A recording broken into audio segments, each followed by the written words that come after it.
Assalamu alaikum warahmatullahi wabarakatuh. मे उम्मीद तुम सारी आसो ठीक पड़ते असल अजिच रेसिपी सह वांगन हचन हुंद इमन बर्ता बनाउन तुम ऐसी सोचा वांगन हचन कित पे बन बर्ता तो ते वनो बह तह यथ वीडियोस मज अक लट कर यह ट्राई तुम वो ये मे क्या वांगन है साफ कर निम ये वो तुम गरस मज यम न वांगन हच खेवान कह तुम रनजो अक लट ये पे बह बनावान यप थो मे आब इंडक्शन पे लगित अत मज त्रो मे लिद्र ओड चमचे युथ ये थोड़ा ग्रेक लग इन तम पे त्रो अत मज यम वांगन हच तम सी लगे यमन असल पे फुकर तुम पई युस हकसुन तापस हखनाउन रत काल जानवर पकान मछ महिम पकान यम सत न हकसुन डायरेक्ट पेवान रनुन क्या तिमन पेवान जरूरी गोड़ बॉयल नुन तिमन पेवान जरूरी गोड़ फुकर दिन अगर न तुम फुकर छु दिवान अजक पे लग जाओ हकसुन जरूरी फुकर दिन तो चैनल पे अगर नई छो तो चैनल कर सब्सक्राइब कुन पुट अगर ये वीडियो तह तान वोत चैनल कर जरूर सब्सक्राइब तो वीडियो वो पूर क्या अजकिस वीडियोस मन मे तुम जरूरी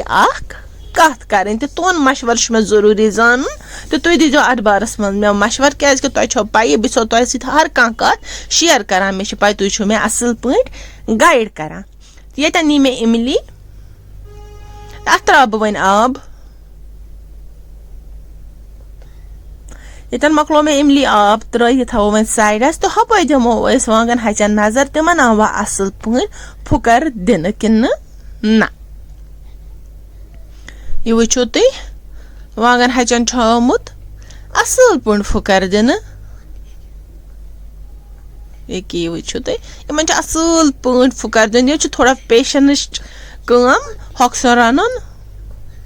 तो मगर यह मजेदार गसान वन वोल वांगन हच बोन यम करो ड्रेन असल पे छलहोक तो अत पे थो वो इंडक्शनस पे इमली लगित युथ ये अ बॉयल इन इमली ये वो तुम अत पोस खसान क्या इमली ोट हूँ मज इमली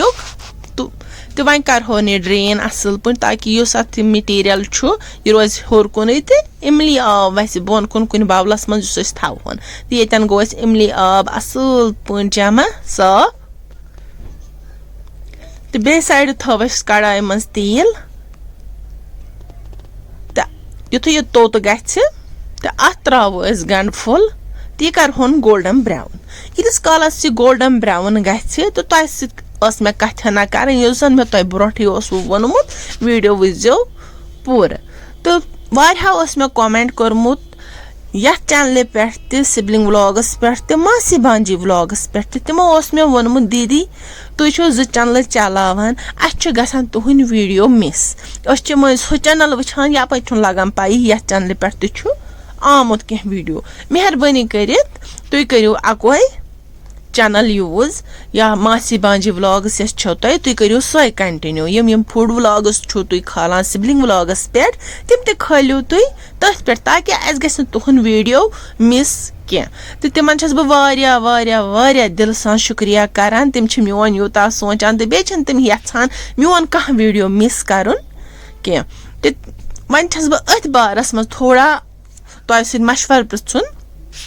तुम पई मे तुम वोनमुत क्या टाइम ब्रोट गई सिबलिंग व्लॉग्स चैनल मोनेटाइज अल्हम्दुलिल्लाह तुहंद सपोर्ट सत म्यान मेहनत सत गई सिबलिंग व्लॉग्स चैनल त मोनेटाइज तो अम मूजूब बह यछान यथ पे काम करें तो हथ पे मगर तम मे क्या गछान मे मासी बांजी व्लॉग्स तथ तस हेकान कंटिन्यू कर कहें अपलोड व्लॉग्स तो यथ तस फुड हेकान व्लॉग्स कर कंटिन्यू कह अत बारस मज सोच मे यह चैनल हेकान हेवान त्रावन कह तो हु पेवान पकनावन क्या अगर ना यह मोनेटाइज आ गमच बह कर यह बंद मगर वन गई यह मोनेटाइज अम मूजूब मे तुहद मशवर जरूरत मे क्या टाइम ब्रोट जुल करने खतर अख चैनल खोजम तथ गई यमे हफ्त ज हफ्त यथ मज मे अम सम बुकन वीडियो तुलमुत तो तम बह अपलोड करान ताकि बाकी शुर त वुचान तो जुल करने अम हेचान क्या तुम पी शुरन युथे बुक ब्रो कन त्रावान यम असल पे वुचान पढ़ान असल पे तमन पे कह फोन या टीवी वुचान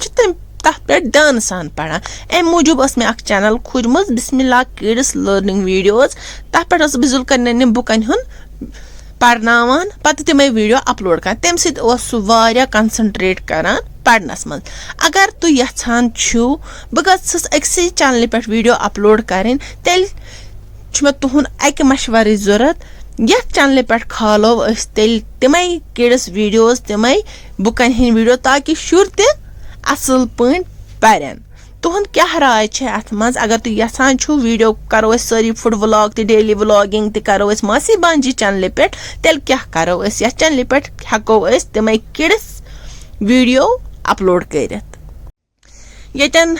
यम वांगन हच तम छलित कर थम तम कर फ्राई तो गंड तोर असल पे फ्राई तो वन त्रो यथ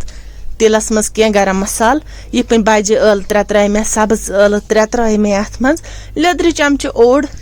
त्रो मे अत मज मरचांगन चमच त्रो मे अत मज बे त्रो मे अत मज सूप चमच बादाम पाउडर यथ वनान सह चमच त्रो मे नून त्रो मे हसबि जायका बे त्रो मे दालचीन फुट अत मज मर्च फल 3 त्रा मे अत मज बे त्रा मे अत मज रंग फल 3 तो वन त्रो अत रुहन यतन मे रुहनस बड़ बड़ निक निक पीस कर तुम वो कम हिसाब मे त्रो यतन पेस्ट यथ कह ताकि तुम पता यथ मज बरत इमली हुन बनावान वांगन हचन तथ रुहन फलन मज गसान इसलिए कोर मे यतन पेस्ट यूज कह यतन त्रो मे रुहन फली वन करो यह असल पे throw may one heater core may on तो पत त्रो मे अत खलन खलन दिस मे अत तो पे त्रोमस गंड फुल निकरायत वन करो ये अत मसालस मज मिक्स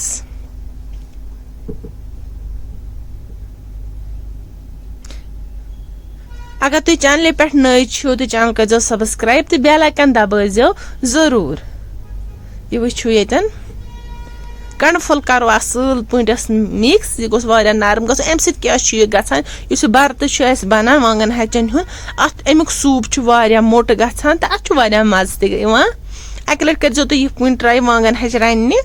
तुह गरिक बच तिमन खस सारे यह पसंद तो तिम खान कंटिन्यू वांगन हच तो ये मज त्रा मे वांगन हच फ्राई कर साइडस थम यम त्रा मे अत मज वन करो यम असल पे मसाला सत मिक्स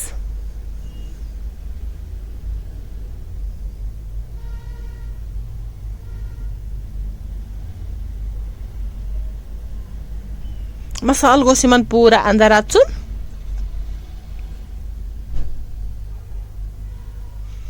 यम गई असल पे मिक्स वन त्रो तथ रस उस इमली आब साइडस थोमुत कड़ित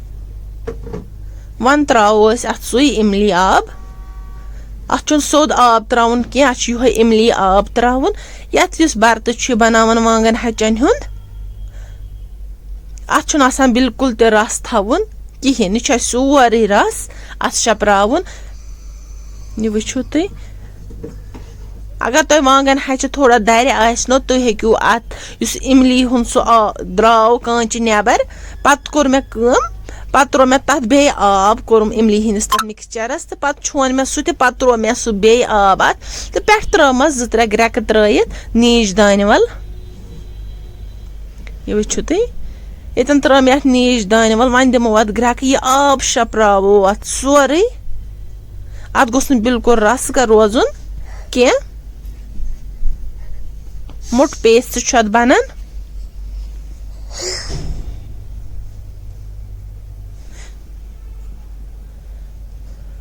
कमेंट जरूर करान तुहज राय जरूर जान तुम क्या वोनवो मे तथ बारस मज कर कमेंट जरूर यह वो तुम इमली हुन रस तो वन थो डकन तो शपरावो अत सोरे आब योतन तान आब श्रपि तो यतन गई सन रेसिपी रेडी टू सर्व तो यतन वोत लंचुक टाइम तो यह वुचु तुम अत अड़ रस्त आब आसान थवन यमन गोस आसन सह गंड वथरयित यह वुचु तुम यतन हावो बह यह क्युत गछन तो उम्मीद छम तुम आसो अजिज सन रेसिपी पसंद आमज अगर कुन ते तरीक सन अजिज रेसिपी तुम टार आसो खसमज तो मेहरबानी कर लाइक शेयर सब्सक्राइब कर मिलो बे कुन साथ ब्याख रेसिपी हेत तन ताम बिहू खुदायस हवाल।